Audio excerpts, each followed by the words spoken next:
Shalom, peuple de Dieu, c'est de la part de votre frère dans le Seigneur. Je bénis toutes les bien-aimés frères et sœurs qui sont en train de me suivre maintenant. Que Dieu vous bénisse abondamment.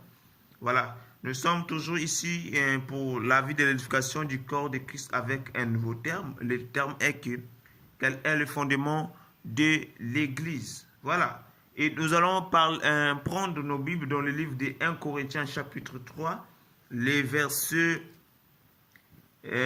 10 au 16e verset. Et nous allons commencer à exploiter petit à petit pour comprendre la lumière de la parole de Dieu. La Bible dit, selon la grâce de Dieu qui m'a été donnée, j'ai posé le fondement comme un sage architecte et un autre bâti dessus.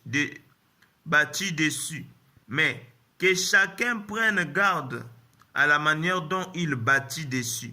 Car personne ne peut poser un autre fondement que celui qui a été posé, savoir Jésus-Christ. Or, si quelqu'un bâtit sur ces fondements avec de l'or, de l'argent, des pierres précieuses, du bois, du froid et du choum, l'œuvre de chacun sera manifestée.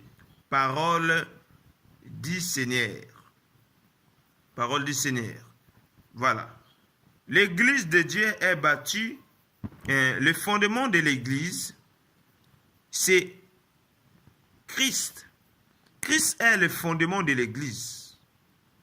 Donc, chaque église, le centre d'intérêt de notre message doit être Christ. Le fondement de notre église doit être Christ.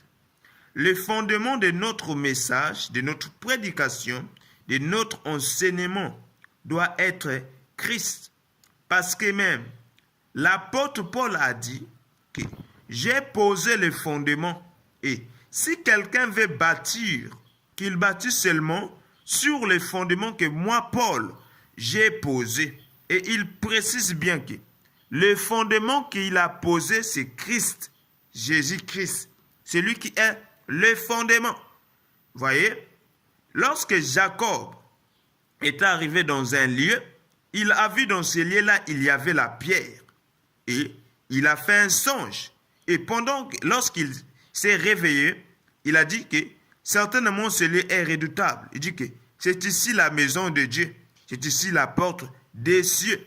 Mais attention, là où Jacob est en train de dire que c'est la porte des cieux, il n'y a pas la construction. Il n'y a pas de murs. Il n'y a pas de sièges. Il n'y a pas de lumière. Mais il y a juste la pierre.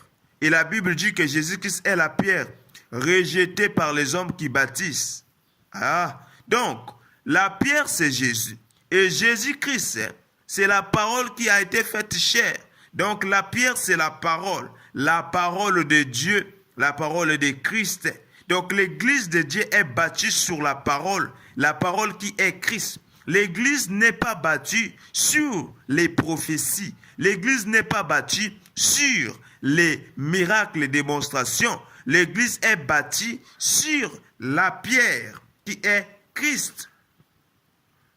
Le verset 12 de 1 Corinthiens chapitre 3, le verset 12, la Bible dit, « Or, si quelqu'un bâtit sur ses fondements avec de l'or, de l'argent, des pierres précieuses, du bois, du froid, du chaume, l'œuvre de chacun sera manifestée. » Donc, on peut bâtir une église avec le bois, avec de l'or, avec de l'argent, avec des pierres, et on peut embellir l'église. Mais si dans cette église-là, il n'y a pas la pierre, ce n'est pas une église de Dieu, c'est juste la beauté. Mais la pierre n'est pas là, c'est-à-dire la parole de Dieu. La Bible dit que toute chose passera, mais la parole de Dieu ne passera jamais.